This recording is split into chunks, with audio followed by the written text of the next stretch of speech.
Hello, internet friends! Let me tell you about this dress I just made. The theme and inspiration for this dress was sort of a warrior goddess look, and I was initially inspired when I found this fabric. It is a deep red with the gold fibers running through. The color scheme is all about what I like. And it's full of trees, so I mean this fabric was screaming my name. And then the shirt underneath is this knit fabric which mimics chainmail, and I just thought that was so cool, and I immediately saw this as this sort of look, maybe with some scale mail added, and eventually here we are. This dress brings together some elements that I really love, and that is history and fantasy. While the gown itself is absolutely a fantasy gown, there are a couple of historical periods of influence. The dress itself is inspired by Greco-Roman fashion, commonly referred to as a chiton. It is basically a big tube of fabric. It is belted at the waist and held together at the shoulders. Now, there are a lot of period images from that time with brooches at the shoulders. Instead of using brooches this time, I actually have this jewelry piece with scale mail on it. I have belted my dress with a piece of trim. I really like how you can see through the trim just ever so slightly to the dress. I think that's really lovely and delicate. The other period of influence is sort of a vaguely Middle Ages theme, and that is where the armor influence has come in. Armor typically evolves in response to weapons development, which also evolves in response to armor development, so you can see there's a little cycle here. In terms of historical timeline, chainmail was popular in the Middle Ages. You know, even if you're not a history nerd, you may see all those pictures of medieval knights wearing the chainmail, and it's very much a part of that chivalry image that we have brought forth in fantasy culture as well. Because it is also a part of fantasy culture, it works very well in a fantasy gown. I achieved more of that look by doing a jewelry piece with some chains here and scale mail sort of, shoulder pauldrons. The shoulder pauldrons just sit nicely on the shoulders here with additional draped chains. The chains also drape along the back with additional scales dangling from them. Hello friends, welcome to my sewing table. I have already made the fake chainmail shirt that is going to go with this dress. It's this fabric that is knit, and it has sort of the appearance of chainmail. So I think that's really cool. I tried it on and it's pretty comfy.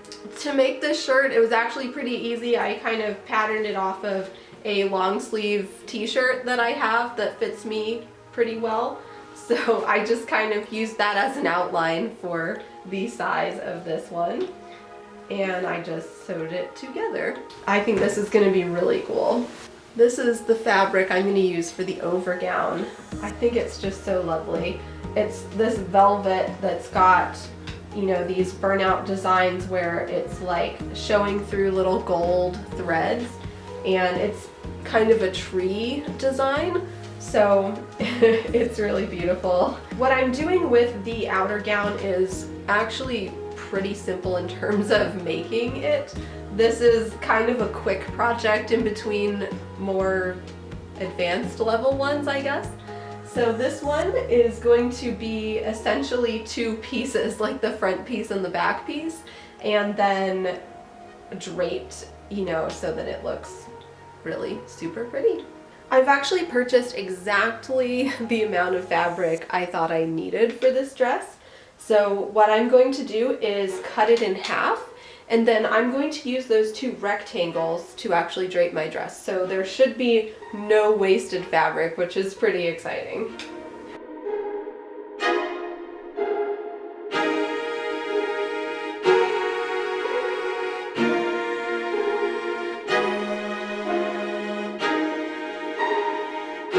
Unfortunately, looks like I can't rip this fabric, so I am going to have to go ahead and make the full cut across, so I will do that. Now friends, velvet is not the most fun fabric to lay out and get everything lined up, but I am going to do it.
I've sewn this into a big tube.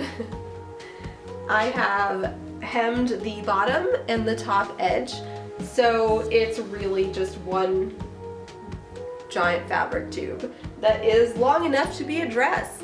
And that's actually the sewing that this piece requires. The next part is going to be done by draping, similar to the historical Greek fashions that inspired the silhouette of this piece.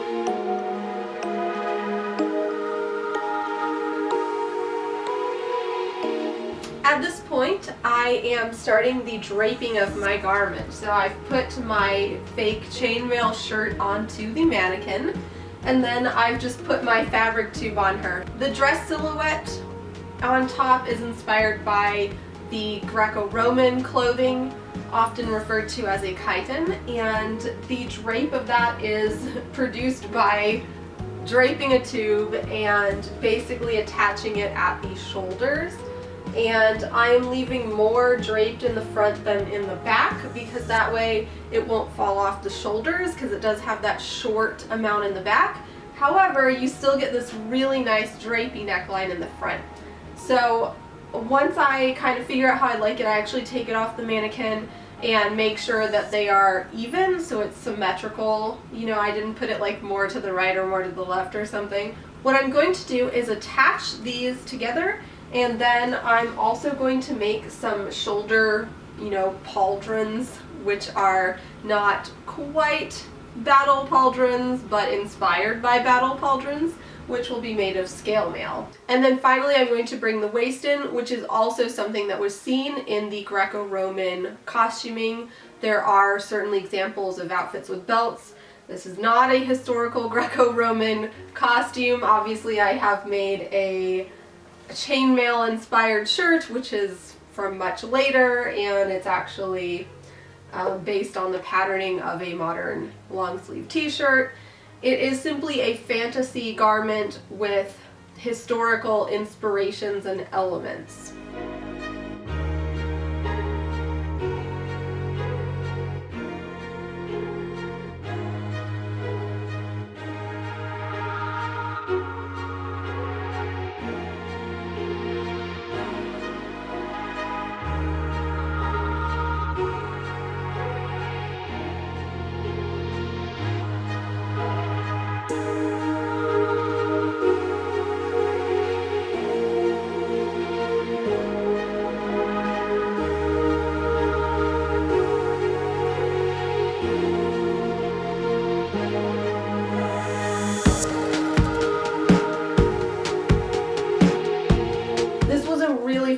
project to do. I actually did this in pretty much a single day. The planning was done on a different day, and I actually did cut out the fake chainmail shirt the night before I made the dress. So, you know, it was made in a day. I always like to plan things a little bit ahead of time so I can kind of think about what I'm gonna do, and then when it comes to the execution, that's usually a faster thing for me to do because I've thought about it so much beforehand. The hand pieces on this dress are actually something I made prior for a Daenerys inspired gown, and I am using them with this gown as well, so yay, repurposing. I do a lot of projects that take me a long time to make, so it's actually kind of nice to have a quick one once in a while. Taking historical and fantasy elements and putting them together and allowing myself to be a history nerd while also being a little fairy tale creative is my absolute favorite thing. I hope that this is inspirational for you, and if you want your own fantasy gown, don't forget me, because I make these for other people too. That's pretty cool, right? I think so. Alright, without further ado, I'm gonna model this thing. Alright, I've done my hair in a cute little bun, again sort of reminiscent of that Greek look without trying to be completely historically accurate. And this is how the dress looks when I first put it on. It's a really big tube, and this belt is actually going to tie it into place. I have placed hook and eyes on this belt, and I've made it extra long on me so that way I have extra to play with. You know, I could put it on somebody else if I want to, and there's plenty of trim to do that.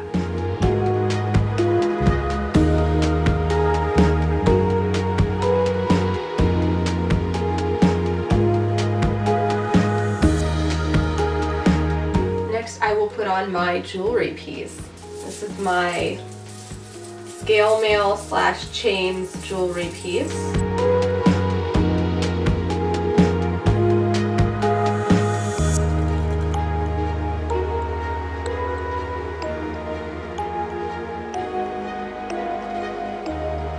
I do usually get dressed in front of a mirror and not in front of a camera, so this is a little bit challenging, but it is gonna work. And finally, I have this circlet which I actually made for a different dress very recently, and I think it's gonna look really cool because in a lot of the Greco-Roman portraits there are some headpieces that are sort of circlet-like that go around the almost bun hairstyles. So it's just my idea of a fantasy look that sort of evokes that inspiration.